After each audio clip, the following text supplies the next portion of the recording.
It's your boy, Swizzy Says, and it's one take and we're doing it live. Okay, I'm rewatching the entire Stranger Things again ahead of season 5, volume 2. Why?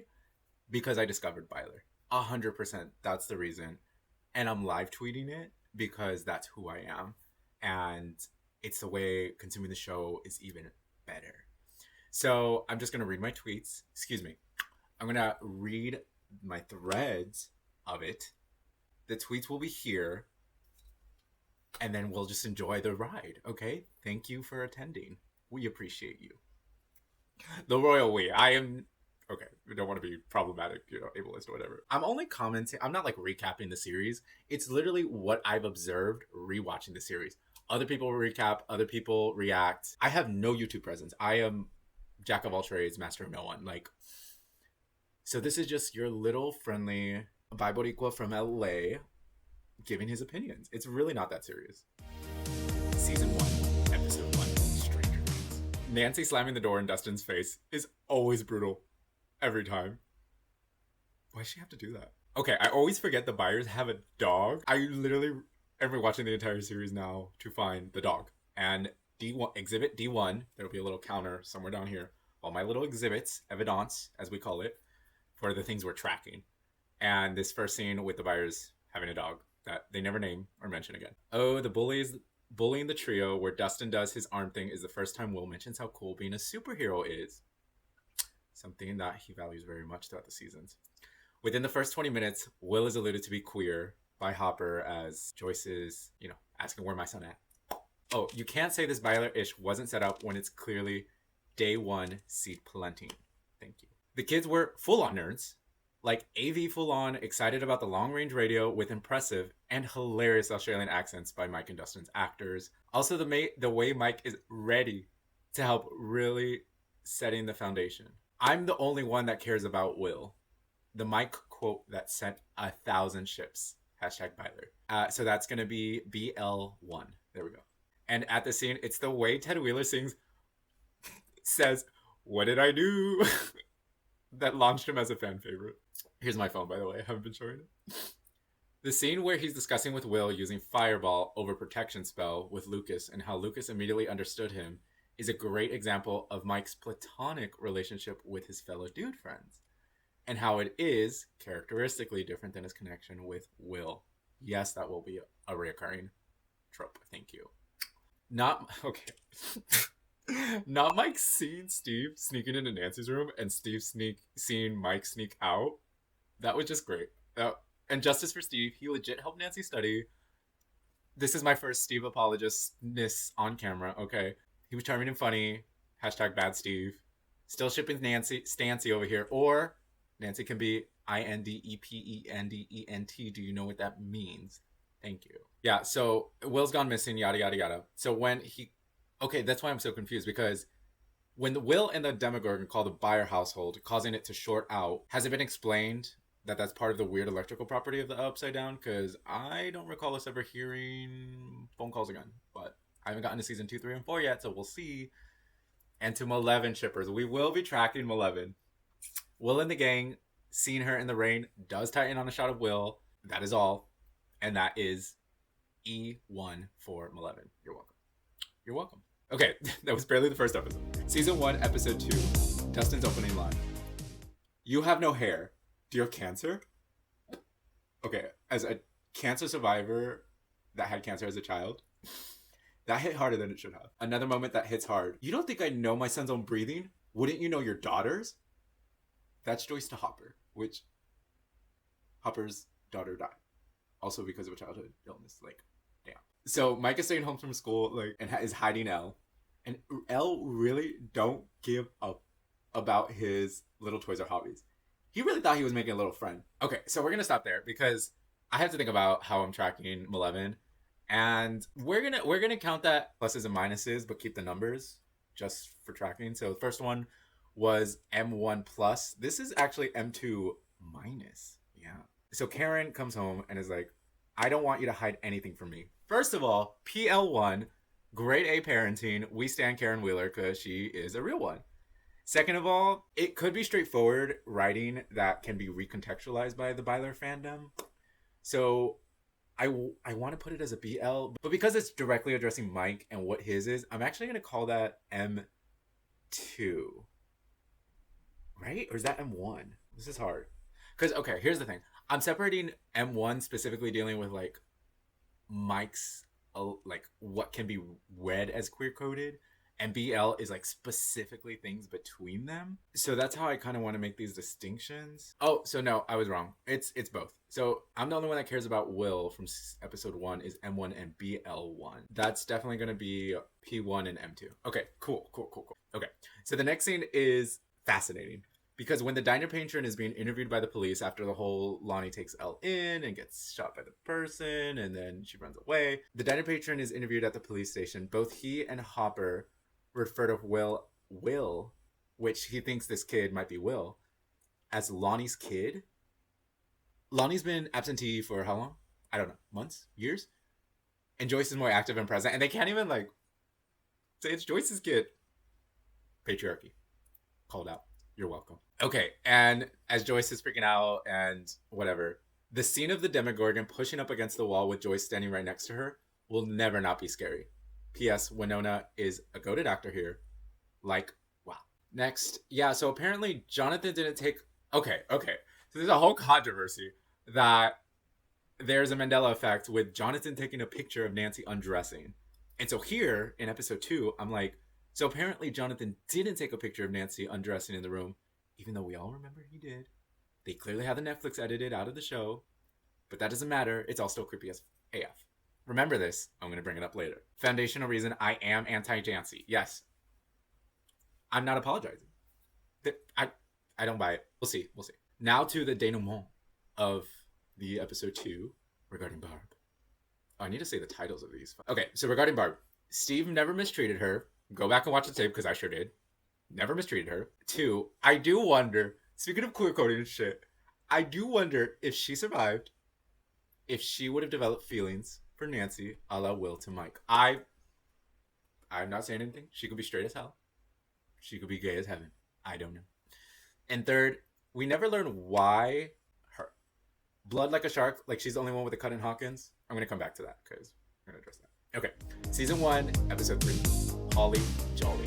Karen Wheeler to Nancy. You can talk to me. Whatever happened, you can talk to me. This is after Senorita Nancy comes home from Steve's the next day in the 80s. Bruh. And I say, you know, Karen H is hot. She's a role model parent. Hot damn. P2. We have arrived at... Okay, it's the second... Episode 3 is the second sighting of the Byer Dog. He looks so cute too, just moping. Or as it says here, pero que monte. I swear I'm going to figure out when he stopped showing up, and I think I know when, and it's very sad, but... So we'll call this next evidence of Will's... Okay, I mistook Will for Mike as I was writing these, and granted, I wrote these all after midnight, because that's when I have been rewatching the show. And they don't even look that similar, but I'm going to stop talking before I incriminate myself. So this is actually M3. Lucas is reaching when he projects heteronormativity onto Mike regarding his treatment of 11. It's hard to say if Mike is generally confused or getting defensive by Lucas's teasing, you know, which we all would as friends. But dude is legit like, what are you talking about? Or sorry, what are you talking about? Ugh. It's a hilarious image too. And then I say, but I hate bullying. And to be clear, the bullying I'm referring to is the annoying ass tormentors right after this who bully them and then make Mike, trip, almost making him care. I cry. See, I don't even proofread my tweets or text. If you want ammo against me, like has already been done, just go there. Okay, our boy. Okay, Stranger Things has great like side characters. We all know them: Barb, Bob, Eddie, yada yada yada. Chrissy. But this librarian, she is it for me. The way Hopper is like, oh, maybe we can go on another date. Like, dog, you cannot have Riz after you fucked up so bad. Like, what are you doing here? And the way she just... Nah, dude. She's my goat. I thought I put the actress's name here. I'll put it somewhere. Hopper did done mess with the wrong one. And then I wanted to call him deputy, but just police officer, like, bro. Hello? Those scenes of Holly watching the dancing lights and then the wall move, number one, so pretty. Number two, Man was season one, Stranger Things was scurry. Three, I wonder if they bring back allude to this connection of the Upside Down with her in season five, ST5. Because it was a really like, this is a child, and with everything going on in season five, no spoilers. Children are important though. And it's just like, I don't know. It was an iconic scene and sequence. Okay, and so then they show the photo of Homegirl half naked in the window, which I'm saying is like, okay, so they edit out the shot of him taking the picture, but the picture still exists. So Creeper still activated. Again, reiterating why I am anti-Jancy. But yeah, Steve shouldn't have broke the camera. Steve does go too far sometimes. Call out the wrongs where they exist. A hundo P. Though he was trying to protect Nancy, recognize root causes, intent, and impact both together. Thank you. The dog barking helps Joyce notice the lights, scene 3 with old doggo. This is D3. And Joyce using the Christmas lights, such a freaking smart character move, and of course, iconic to the series. Like, look how smart she is. Joyce is that girl. So, like, Will can see the paint under the Christmas lights, which also weren't there when he disappeared. We have more questions, but we'll come back to that. Okay, another question, Q3. One question may have been answered is, how did Elle know to lead the group to where they see where Will's fake body was recovered? Because she has telepathy and also somewhat telekinesis? Sorry, I had those backwards. So whatever, she has both of them. So, like, she can read Mike's mind. See, I'm still doing it.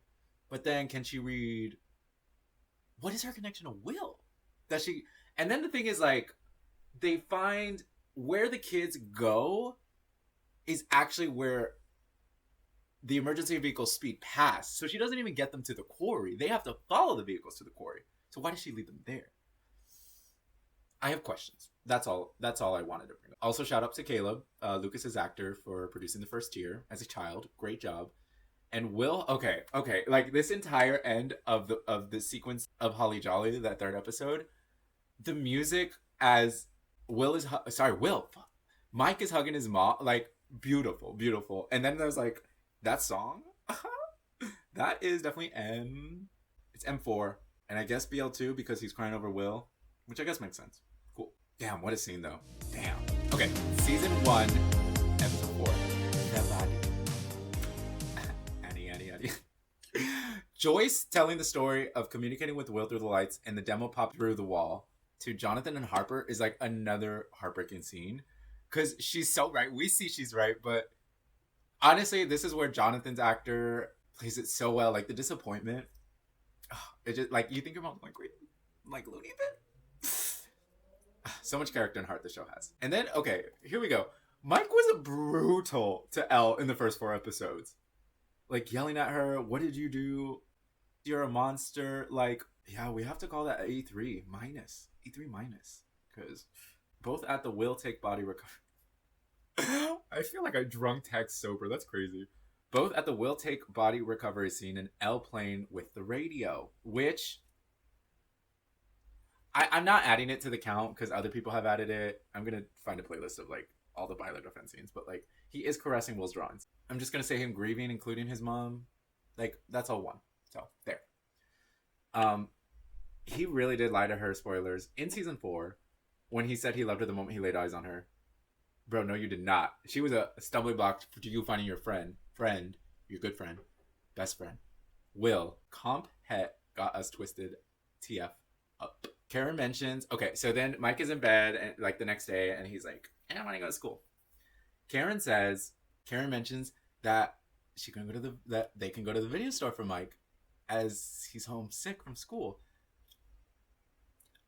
So this is just like things in town. This is just like setting the scene, but it makes you think, were they planning to put some characters working at the video store all the way in season 4 and season 1? Because that's the first time a video store is mentioned, and I don't think it's ever mentioned again until season 4. I'm just theorizing.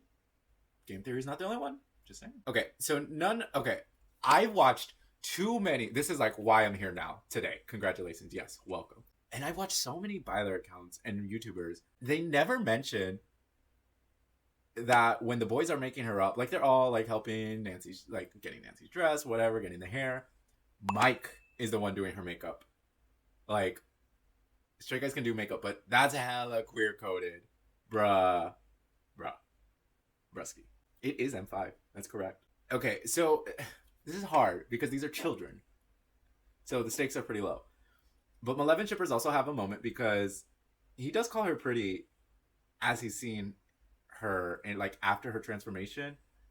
And that's just like straight. Like, yeah, gay guys call or queer people call people of the opposite sex pretty all the time. But he's struck. He's like, you're pretty.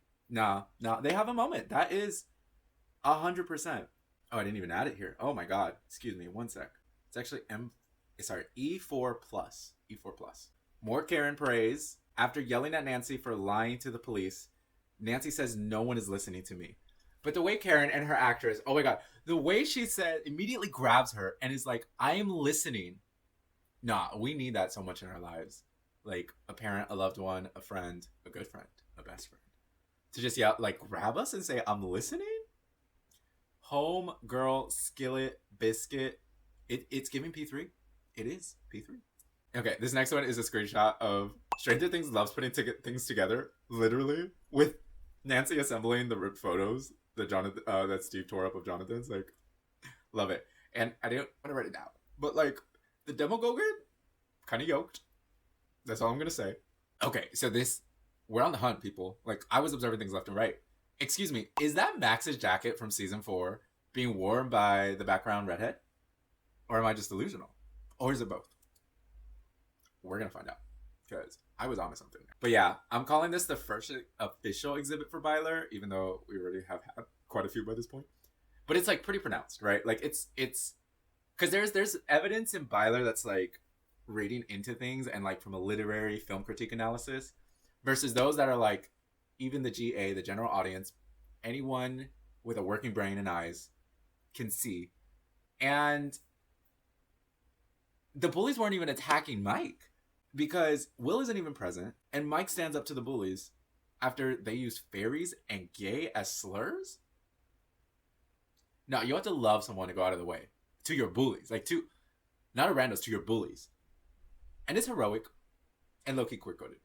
So, that's just a fact we're going to have to incorporate into the analysis. So it is BL4. And 11 making the bully pee himself is definitely the start for the love of Mike.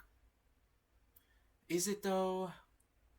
But whether it, see, that's what I write. But is it Malevolent or platonic or both? I don't even think I want to add it, guys. We're just gonna call it E5. We're just gonna call it E5. No positive, no negative. It's just there. It exists. We gotta call it. We gotta acknowledge it. Excuse me. You're a hell of a guy. my with the big in his eye. And finally commenting on Hopper's storyline, because it's been going on. As he beats up what a way to comment on it. As he beats up the witness, and man, has the season done a good job of turning him from a heartbroken, lazy sheriff to a determined investigator. Undoubtedly fueled by Joyce's doggedness. Doggedness. Byer Dog. Pay attention. Okay, and then side note, because that damn first shadow thing, I don't want to get into the... And their history in high school, too? Damn, that first shadow play. See, even I say damn. Like, I say things out. And it is super fascinating when they're using the radio at the school. It's rendered just like every other time Elle uses a sensory deprivation tank. Kudos to Stranger Things team. Because I'm like, we see that motif so much over the series. And it'll start by the end of the series. But I just want you guys to pay attention. Like, this is the first time we actually see her, like, I call it the... What do I call it? The blank space void. The blank mind. The black... Not blank. The black void mind space. Black space mind void. No, it is the black space mind void. The black space mind void. The BSMV. The BSMV. On the clock. We're in season 1, episode 5. Defeat Le Apparat. It never... Like, okay, yes. They okay, so I haven't even talked about the... Yes, well, no, I did earlier.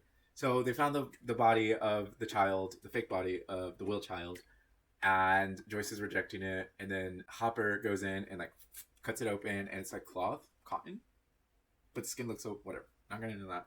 Good job. props.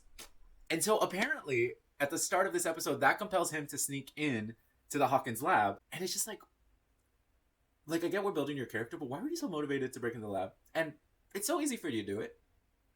Like, it's covert. Like, is it CIA? I don't know. It's not the Department of Energy alone. So, anyways, it's funny and interesting as the boys are naming the Upside... Okay, people. The Upside Down is like the child's spin-off version. Because as Dustin reads from the D&D manual or whatever, they call it the Veil of Shadows. And it's never referred to that in the show. And the joke is that the teens and the adults all just pick it up. Like, it's easier. Was Veil of Shadows too hokey? Upside Down, is it? Okay. So just wanted to point that out. That's in this episode. Okay, so this is sad because I'm pretty sure this is the last time we see the Byer Dog annotations department. I'm pretty sure it's D4. Okay, and it's so sad too because it's him, this dog. I'm assuming it's a him, her, who knows?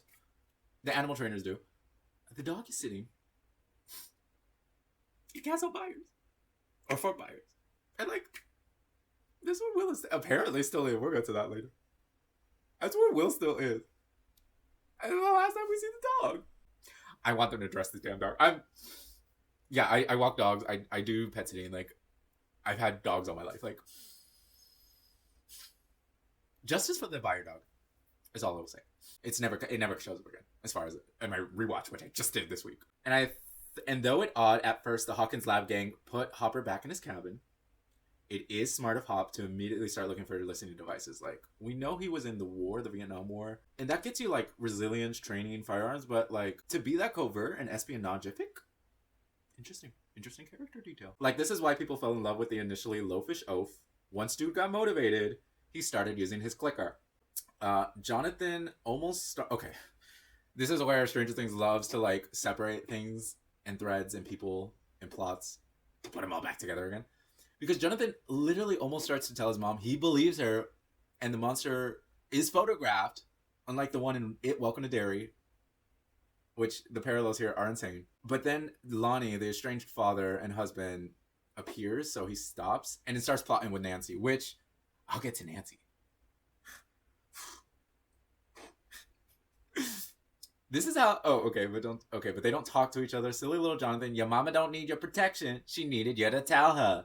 Yeah, so I think that was like at the funeral scene. And having watched season 5, volume 1, it's cool to be reminded that Dustin realized the whole True North magnetic field being disrupted thing in season 1, just like he discovered, spoilers, in season 5 that the wall in the Upside Down is the perfect circle. I am so fascinated by that nasty little wall. Dustin really is that smart bitch. Yes! Correct! Correctamundo. Hallelujah. Hallelujah. That's all I gotta say to you. This is why I'm a Stancy shipper. Because they really... Okay, because Steve was supposed to be like the prototypical jock character, right? But the way they write him and the way he's acted by Joe Keery is like... This is why I'm a Stancy shipper. Or again, homegirl can be independent and so can Senor, which he's been for a while after this. So this is why I'm a Stancy shipper and what Malevolent had a hard time doing. And what Byler fandom notices that they do. Steve Harrington just came back of his own volition to apologize, take accountability, and then, because he learned, showed genuine interest in Barb, which Nancy has been harping about. Steve's a real one. And then she blows him off. He's like, oh, let's just go to the movie. And like, he doesn't even say and forget about everything. It's a very particular word. He says, let's just forget about things for a couple hours. Like, let's just check our brains at the door for a couple hours. Like, it's so sweet. And I don't victim blame. There's a logical series of events that happen from this moment where she had to completely blow him off. You know? Okay, rant over. Okay, so next is we're at the scene of Les Jancy shooting in the field, and Jonathan's like, oh, I'm aiming for this space in between the cans. I haven't shot, and so I'm no better, but like 5 things. Nancy lied to Steve to prepare with Jonathan. Already mentioned, don't like that. The parents taught them shooting. Dad was older, and the what is the line goes? And then the mom decided to marry him because he had money. But like, you know, like middle class, I can provide for my whole family on one income. Amazing thought. But then again, that first Shadows play, like, and I haven't seen it because it's in like 2 exclusive locations in the world, puts them both in high school at the same time. So when we say older, do we mean a year or two?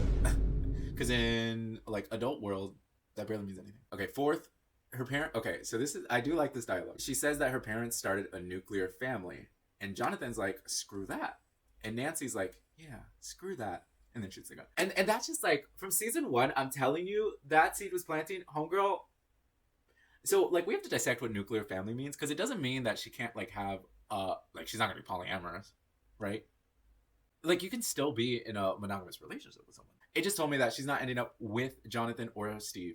That's what I took from that line all the way back in season 1. Also, she looks so good here. She looks so good. She looks so good. So I'm going to say something controversial with this next one. I'm going to say Elle was justified in telepathically tossing Lucas across the junkyard. I know.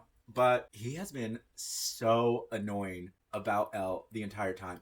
And annoying in a way that it's necessary from a storytelling device, as he's a necessary conflict character and stories always need conflict to be interesting, yada yada. But it was so annoying, and it's just like, toma, you know, like, putate aquí, because he mellowed out after. He did. And we don't believe in violence. No. Listen up, kiddos. It also starts a significant trend, which is funny because it's not even that episode yet, of the series, like cinematography, like writing, all comparing Mike saying, what did you do? What did you do? Implying that she's a monster of Elle. And that's Malevolent.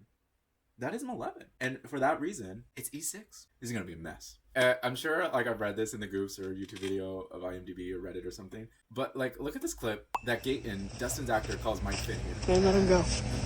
And they really said, that's the best take. That's hilarious.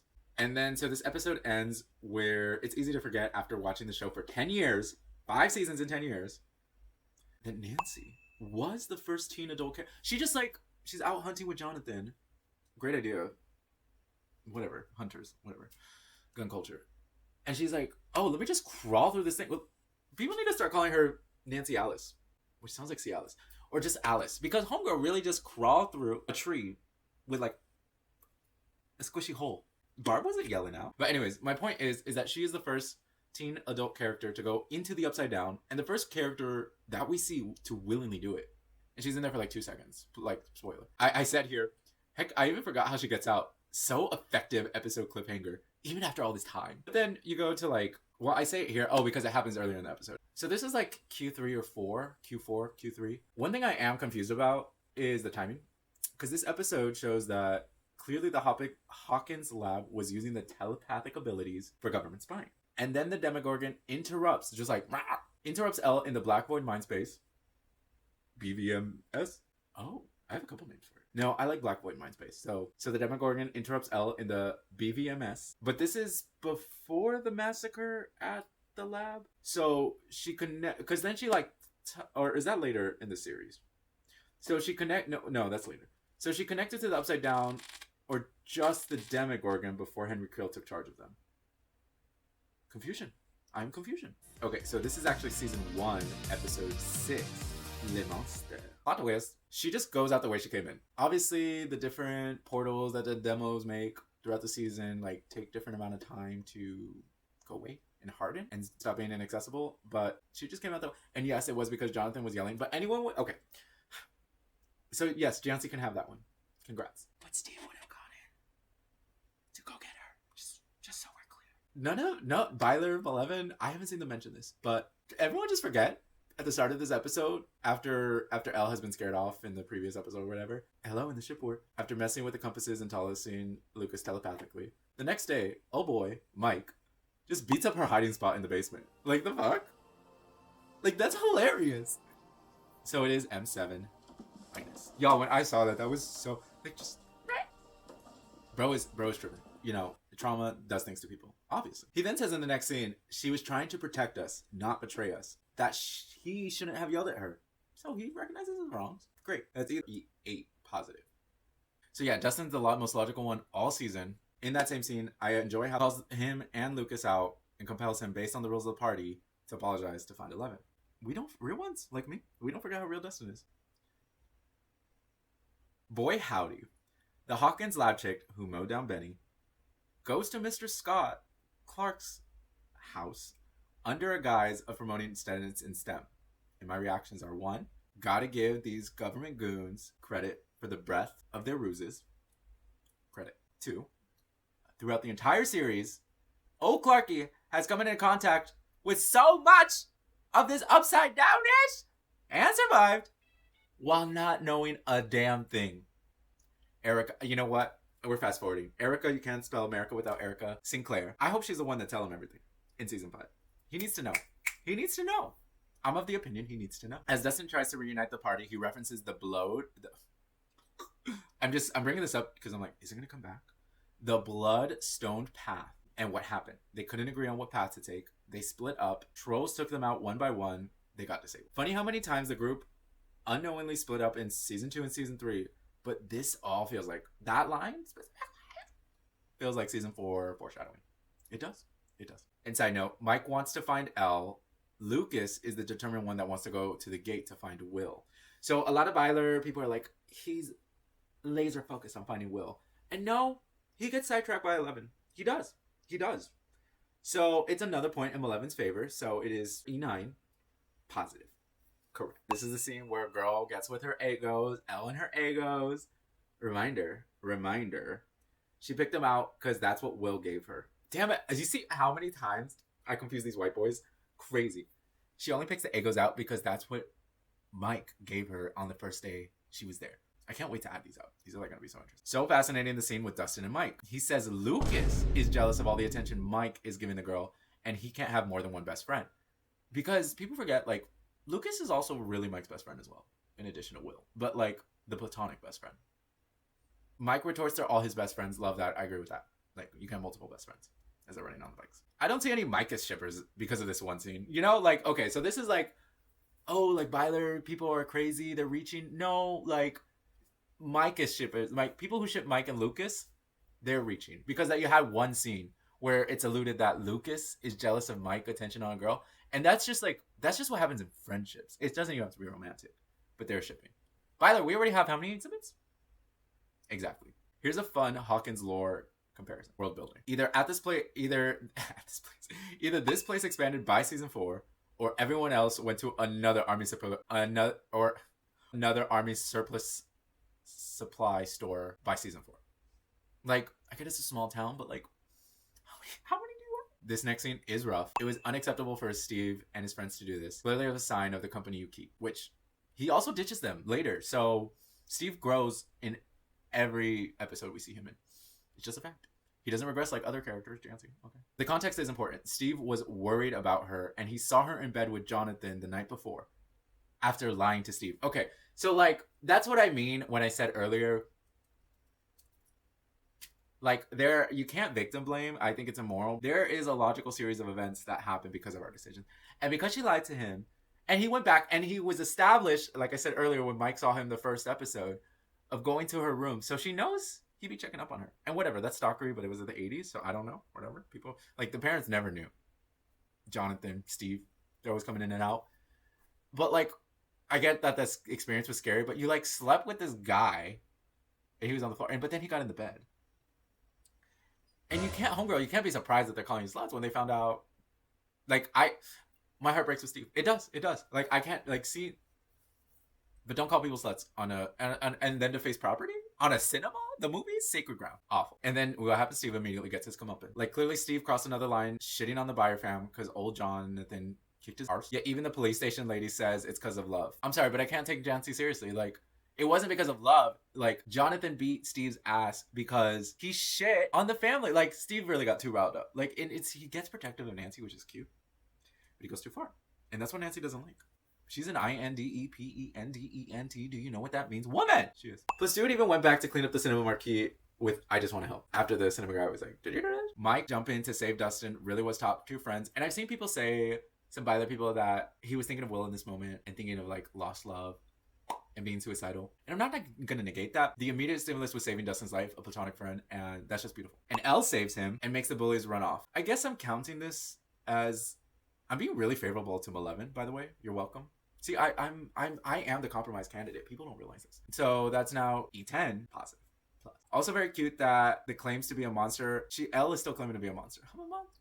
And Mike is like, no, you saved me. You're not a monster. Great mini arc. No, it was like, because this is also the episode titled The Monster. So like, they're trying to point it out. Great writing, yay. Q5, because it's starting to more look like a retcon job after season 1, because we're shown that L touches the Demogorgon in the Black Void Mindspace, BVMS, and that causes the underground lab to crack, which implies that that opens the gate. But I feel as after, spoilers, after watching season 4, we understood that it was her defending herself from Vecna after the massacre at the lab. So I have no idea where in the timeline this goes. I'm gonna have to watch a video to figure it out because I didn't do that before this. And I don't know if you guys in the comments are gonna have answers for me. Season 1, episode 7, The Bath. This is the most convincing scene I've seen from 11. After Mike wipes her face in the bathroom, they both mutually lean in with electricity palpable. It's evidently non-platonic attraction. Like, you can't, like, no. That's, like, Maleven has their stakes in the ground. Resounding E11. 11. This shot, this entire sequence, forever iconic. Obviously, like, referencing E.T., but it elevates the stakes in, like, such a satisfying way. And it's not even the finale. I'm sorry, but why is Ted cooking his son's little arse here? Like, Byler-nation absolutely gonna retcon that him and Karen knew Mikey Boy was quick. M6 has entered the chat. He really says, our boy with a girl. Cooked. P.S. He asks if 11 is Russian, like the video store. Possible foreshadowing for season 3 and 4. Amazing. It could be. Can you deny it? You could. But why would you? Joyce confronting Jonathan on being secretive and running around behind her back. Get it, mama. Tear his ass up. Call him the fuck out. He needed that. She's such an emotional core. Love her and how Winona plays her. Okay. The way John... Okay, remember what I said about bit characters? John P. Reynolds does not get enough credit for how he plays Officer Callahan. Great writing, great direction. What a great side character. The way he goes like... Yeah, a little girl. She's... And the woman's like, see that right there? He's like, what? It's just like great physical comedy in addition to the line reading. Ted to Karen. Hun, this is the government. They're on our side. A Reagan voter would say that. He would. Mike, as someone who was sisters, Mike's reaction to Lucas throwing Nancy under the bus. Sibling rule number 1. I can complain about my dumb sibling, but not you. But not you. Nancy would. I'm such a sucker for the group comes together, share information, and hatch a plan motif in media, especially the show. It is Stranger Things bread and butter. I guess I should say Eggo and butter. Ooh, I like that. Eggo and butter. This scene has always stuck with me because Clark obviously got game. Because who is this baddie? She's a baddie. Flowers, which I'm sure he gave her. One of my top I spelled it with a W. One of my top wishes for season 5 of Stranger Things, ST5, is bring Monster Clark back into the fold finally, which they did. But I mean, bring him into like what's going on fold, and give him his happy ending with his gorgeous chica. I want like this above Stancy, above Byler. I stand the Clarks. I do. I'm not wearing my ring. Sorry. The look Mike gives his older sister. So this show did a great job in the first season of building sibling love in addition to platonic love and downplaying romantic love. Like, no wonder I resonated with it and still do to this day. Because the look he gives Nancy opening the door with a rock is hilarious and sibling sweet. She later says in that scene, let's tell each other everything, which a good fanfic recontextualized. It's a little much, Nancy, but love the sentiment. So let's see how they stick to it throughout the seasons. Oh, because then she asks, because he's like, do you like Jonathan? She's like, no, me. She retorts, do you like 11? And he's like, ew, no, gross. It was pretty intense. And I'm like, you know, when you're confronted people you actually do like, whether same gender, a different gender, how do you respond? And I think it was just a little intense. So yeah, we're calling him a little queer-coded for that. So M7. A 12. Also the actors at all showing how Joyce immediately takes a maternal role and attitude towards 11 as she's getting in the bathtub. Love it. Cute. We could add it as a P, but the P's. Okay, so here's the thing about the P's. Obviously, Joyce is that parent. She is that bitch. So when I reserve the exhibits for the P's, it's really, I guess, in defense of the Wheelers, especially Karen. So just remember that. Elle seeing Barb dead in the upside down. Okay, another Q. Q5, Q6, whatever. So Elle in the BMSB sees Barb and a slug crawls out of Barb's mouth in the upside down. So that tells us that there's non-Demogorgo creatures in the upside down. Like insects? Spiders? Roaches? Birds? No, just bats. So what did they eat? Okay, Elle finds Will in Castle Byers. Okay, so this is another Q7. So this is like days later, right? Because I thought, okay, spoilers for season 5. So the first 5 episodes, he's like in Castle Byers. The Demogorgon finds him, chases him, but then he still gets caught by Vecna, and then alien style, right? And so that man was in there for, and I thought that was happened earlier, but then rewatching the series, I realized that happened like right before they found him. He was in their days. So we also see there's no water in the Upside Down. So like you could survive without food for a week or something. What was my man drinking? How was he surviving? Swizzy wants to know. Swizzy wants to know, is they? Okay? Season 1, episode 8. The Upside Down. Okay, I low-key rescind my commentary about Barb here, where I made her sound like she was chosen by the demo. Somehow I put a spoiler over the dog. That's crazy. So Hopper and Joyce like break in and whatever. And so now they're in interrogation rooms, and Dr. Brenner tells Joyce that 6 additional people have gone missing. So it really was just proximity. Barb was just an unlucky bitch. I'm so sorry, Barb. You didn't deserve it. But you weren't special. Because other people got caught. Loki, an epidemic, and Barb was just a casualty in the mix. Some way silly, the government facility lets them, Joyce and Hopper, go into the Upside Down on a promise to never speak of it. This government facility is not like the spy movies, like where they just shoot him dead. Even though we saw that Blonde Chica did. So, I don't know. They just, I don't know. Armor, like, but they just go into them, and they do have a gun. But, and I'm also sure it's because they expected them to die, so it's just like easier way to resolve the problem. I get why they did it, but so ridiculous. Nancy ran off with Jonathan to kill. Okay, so everyone's at the school. They do the bath salt thing. Yes, I live in Florida. And so they find it, and so the kids and everyone is just waiting. The only Joyce and Hopper went off. And so it's the teens and the kids. And so the teens don't even tell the kids that they left. That's what pisses me off. Like, I get that you don't want to take them, and you're like, we're going to kill the Demogorgon. But, like, you don't tell anyone. I don't like that, Nancy. Jancy is unhealthy, just like Malevolent is. There. I said it. Bad babysitters, bad couple. Steve would have told his children. Steve would have told his children.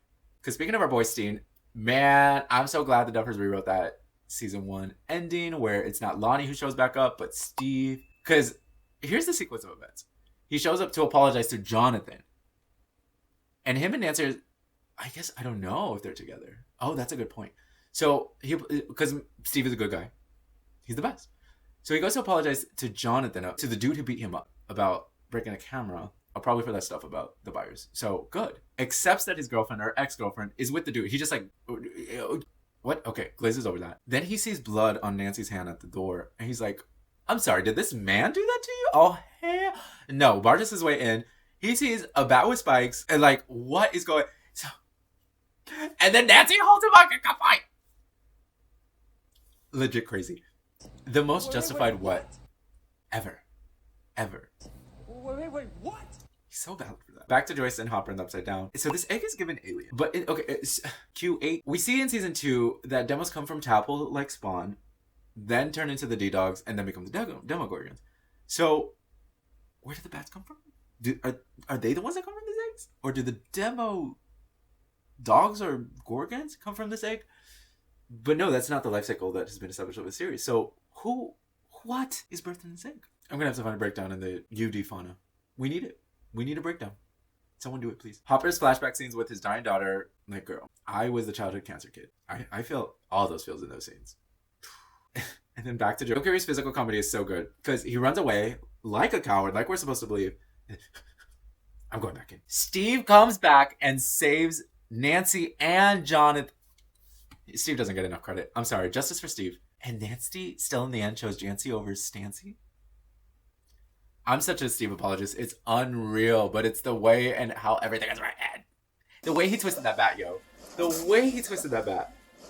Nah, that was dope. That was dope. And they set up the sequence of Joyce and Hopper walking in the Upside Down as the teens see the lights flicker in the Byer home so well. Like, it was so slow and like melodic, which that entire Stranger Things team expanded so well in season 4. I really do enjoy how it's done in season 4. Lord, Elle was so right to think Mike meant she'd be his sister. Because he's like, oh, my parents will be your parents. Nancy will be your sister. And she's like, so we're going to be brother and sister? And he's like, no. I don't know. So that's like a scene, pivotal scene that a lot of Byler use to prove their point. So we'll add it, BL4. But then they always cut out the context that he then I guess maybe it's like, oh, he's trying to compensate compulsory heteronormativity, because he then asks her to snowball, and then he leans in for a kiss, and gives it to her, which she accepts, and then she smiles after. I get how Malevolent started, absolutely. Like that, it was very heterosexual. They like each other. It's cute. I don't like kids kissing. I don't think people should be in relationships that young, but they conveyed it well. So E13, when she massacres everyone, 11 is a mass murderer. So if you like her, if you stand her, she's a mass murderer. No judgment. I judge everyone and everything. That's my form of equality. But it's a fact. It's a beautiful moment, and I guess thinking on it, it's just the ultimate extension of the telekinesis. But Elle knew. Okay, so when she sacrifices herself, did she know? It's like it's implied that she knew she would be gone, but why did she disappear with the Demogorgon? They didn't even go through a gate. And in retrospect, such a simple finale. Like, it was so that before I get there, that was a question I had. How?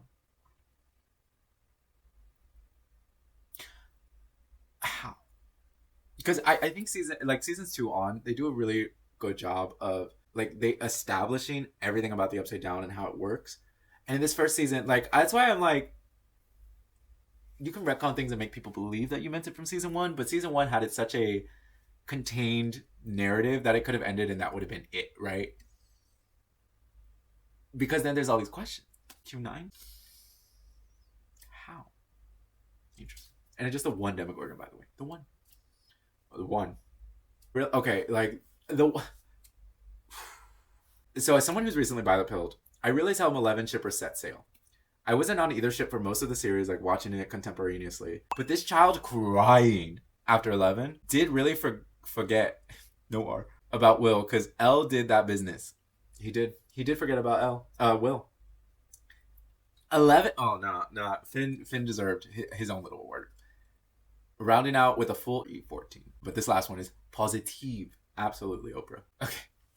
There's been a lot of discourse. I'm sure it's like I've seen it years after years. Oh, did these characters even talk to it? No one's ready for this parent. And it's so funny to me. Has X ever talked to Y? Discourse? They're not ready. You guys are not ready for the fact that Steve Harrington and Ted Wheeler have.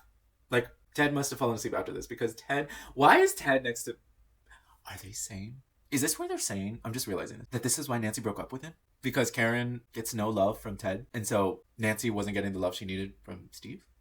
Even though everything I've shown you in this rewatch shows he developed at every stage. Okay, so then they reunite with Will in the hospital. I'm not counting it either way. It's like, it's just cute. It's friends reuniting. Yes. So then they fast forward to like them playing D&D again. And this actor was given good direction, had great talent. He's such a melodramatic kid, I swear. Like this shot, that's so funny. I'm done. And Lucas, Justin Buddy. Okay. Justin Will. I hate fart jokes in every medium, from Shrek, before, after, onwards. I hate it, but Justin Buddy. Okay. I love the way Caleb. The only fart joke I've ever seen. Oh, it's Christmas. Like, Steve is with Nancy, but Jonathan was over there to get Will, so she gives him a gift, and it's the camera, which justified. Love that. And Steve is supportive of that. Yes, he is. And so I don't get the Steve hate. Not that I see any, but supporting Jancy? Supporting Jancy. I don't see it. Maybe in 2 and 3 I will. Definitely not in 4. So my final thoughts on season 1. The kids are enduring AF, and it's very happy. Like, it's so happy that they're reunited, even though Elle sacrificed herself. The soundtrack and score is elite and sticks with you. Like, the synth noise instrumental is in every episode, and it does. It sticks. There's no question that's why it became so iconic. Poor Will.